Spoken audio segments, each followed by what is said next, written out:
নমস্কার বন্ধুরা, কেমন আছেন সবাই? আশা করছি সবাই এক প্রকার ভালো আছেন। আমার চ্যানেলে আপনাদের সবাইকে আমি স্বাগত জানাই। আরও একটি নতুন ভিডিও নিয়ে আপনাদের সামনে আমি আজকে উপস্থিত হয়ে গেলাম। বন্ধুরা, আমি আজকে আপনাদের মোবাইলের এমন একটি গুরুত্বপূর্ণ সেটিংস শিখিয়ে দেব, যে সেটিংসটি আপনারা শিখে নিলে, ধরুন আপনার মোবাইলে নেটওয়ার্ক আসছে না, ঘরের ভিতর আসলেই আপনারা নেটওয়ার্ক পাচ্ছেন না, বা আপনি কারোর সাথে কথা বললে সেই বন্ধুর কথা আপনি শুনতে পাচ্ছেন না, বা আপনার কথা সে বন্ধু শুনতে পারছে না। তো এই যে মোবাইলের নেটওয়ার্ক প্রবলেম, সেটা কি করে দূর করবেন আজকের এই ভিডিওতে আমি দেখিয়ে দেবো। তো সম্পূর্ণ ভিডিওটি আপনারা দেখতে থাকবেন। আশা করছি এই ভিডিওটি আপনাদের অনেক অনেক উপকারে আসবে। এই গুরুত্বপূর্ণ সেটিংসটি করে নেওয়ার জন্য আপনার মোবাইলে যে সেটিংস অপশান আছে, সেই সেটিংস অপশানটি ওপেন করে নেবেন। আমি আমার মোবাইলের সেটিংস অপশানটি ওপেন করে নিলাম। আমার এটা রেডমির মোবাইল, তাই এরকম কিন্তু পেজ দেখাচ্ছে। আপনাদের যদি অন্য মডেলের মোবাইল হয়ে থাকে, আপনাদের মোবাইলের মডেল নাম্বারটা কিন্তু আমার কমেন্ট বক্সে লিখে জানাবেন, তাহলে আমি কিন্তু আপনাদের হেল্প করতে পারবো। এরকম একটা পেজ ওপেন হয়ে আসলে আপনারা দেখবেন সিম কার্ড অ্যান্ড মোবাইল নেটওয়ার্কস বলে একটা অপশান দেখতে পারবেন।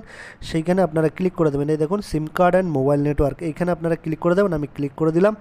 তারপর আপনার যে মোবাইলে যে সিমে নেটওয়ার্ক সিলেক্ট করা আছে বা নেট আছে, সেটা আপনারা ক্লিক করে দেবেন। ঠিক আছে, আমার ভোডাফোনে নেট আছে। ঠিক আছে, তো আমি ভোডাফোনতে ক্লিক করে দেবো। আপনার যে সিমে নেট আছে সেটাতে আপনারা ক্লিক করে দেবেন। আমি ভোডাফোন ইন্ডিয়াতে ক্লিক করে দিলাম। তারপর এইরকম একটা পেজ কিন্তু ওপেন হয়ে আসবে। তারপর আপনারা সিলেক্ট করবেন প্রেফার্ড নেটওয়ার্ক টাইপ। এখানে দেখুন প্রেফার্ড নেটওয়ার্ক টাইপে আপনারা সিলেক্ট করে দেবেন। এই দেখুন আমি প্রেফার্ড নেটওয়ার্ক টাইপে সিলেক্ট করে দিলাম। তারপর দেখুন আমার এখানে কিন্তু প্রেফার এলটি সিলেক্ট করা আছে। ঠিক আছে, প্রেফার এলটি সিলেক্ট করা আছে। আপনাদের এটা কিন্তু চেঞ্জ করে দিতে হবে। ঠিক আছে, আপনাদের এটা করে দিতে হবে 2G অনলি। ঠিক আছে, তো আপনারা এই সেটিংসটা চেঞ্জ করে নেবেন। আমি সেটিংসটা চেঞ্জ করে দিচ্ছি, 2G করে দিলাম। এই দেখুন প্রেফার নেটওয়ার্কে আমি 2G করে দিলাম। ঠিক আছে, এইটা করে দেওয়ার পরে আপনাদের আরও একটা কাজ করতে হবে। ঠিক আছে বন্ধুরা, আর একটা ব্যাক করে এখানে চলে আসবেন। তারপর অ্যাক্সেস পয়েন্ট নেম, অ্যাক্সেস পয়েন্টে নেমে এখানে দেখুন ক্লিক করে দেবেন। এইখানে ক্লিক করে দেওয়ার পরে এই দেখুন এরকম চলে আসবে। তারপর নিচে একটা রিসেট বলে অপশান আপনারা দেখতে পারবেন। এই রিসেটের উপরে কিন্তু আপনারা আবার ক্লিক করে দেবেন। আমি রিসেটের উপরে ক্লিক করে দিলাম। তারপর reset default APN setting completed, এই লেখাটা কিন্তু উঠে আসবে। এই সেটিংসটা আপনারা করে নেবেন। এইগুলো করে নেওয়ার পরে আপনারা আবার মোবাইল স্ক্রিনে চলে আসবেন, একদম হোম পেজে ব্যাক করে। তারপর আপনারা কী করবেন, উপরে একদম স্ক্রিনের উপরে টাচ করে দেবেন, যেখানে অ্যারোপ্লেন মোডটা রয়েছে। এই যে অ্যারোপ্লেন মোডটা যেখানে রয়েছে ওইখানে আপনারা টাচ করে দেবেন। ঠিক আছে, আমি মানে মোবাইলের স্ক্রিনের উপরে চলে আসলাম।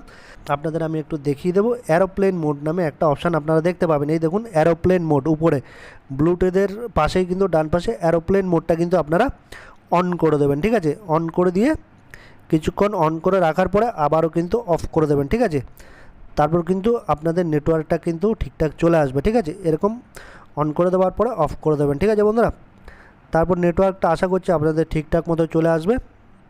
আরেকটা কথা আপনাদের আমি বলে রাখি বন্ধুরা, এই যে আপনারা 2G সেটিংসটা করে নিলেন, এই যে 2G সেটিংসটা কিন্তু আপনারা শুধু কথা বলার জন্য কিন্তু ঠিক আছে। ঠিক আছে, ধরুন আপনি আপনার বন্ধুর কথা শুনতে পারবেন, আপনার কথা আপনার বন্ধুরা কিন্তু শুনতে পারবে। এটা কিন্তু শুধুমাত্র কথা বলার জন্য ঠিক আছে। ঠিক আছে, আপনারা যদি ইন্টারনেট করতে চান বা ইন্টারনেট সার্ফিং করতে চান, তাহলে কিন্তু এই 2Gতে কিন্তু করতে পারবেন না। ঠিক আছে বন্ধুরা, তো আপনারা কি করবেন, কথা বলা শেষ হয়ে গেলে আপনারা কিন্তু আবারও কিন্তু নেটওয়ার্কটা চেঞ্জ করে নেবেন।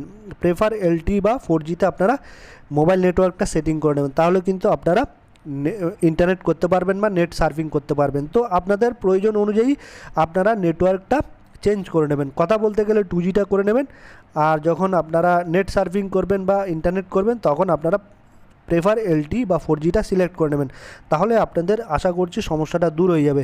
আশা করছি বন্ধুরা এই ভিডিওটি আপনাদের অনেক অনেক উপকারে এসেছে। যদি ভিডিওটি একটুও ভালো লেগে থাকে, লাইক শেয়ার সাবস্ক্রাইব অবশ্যই করে দেবেন এই ভিডিওটিকে।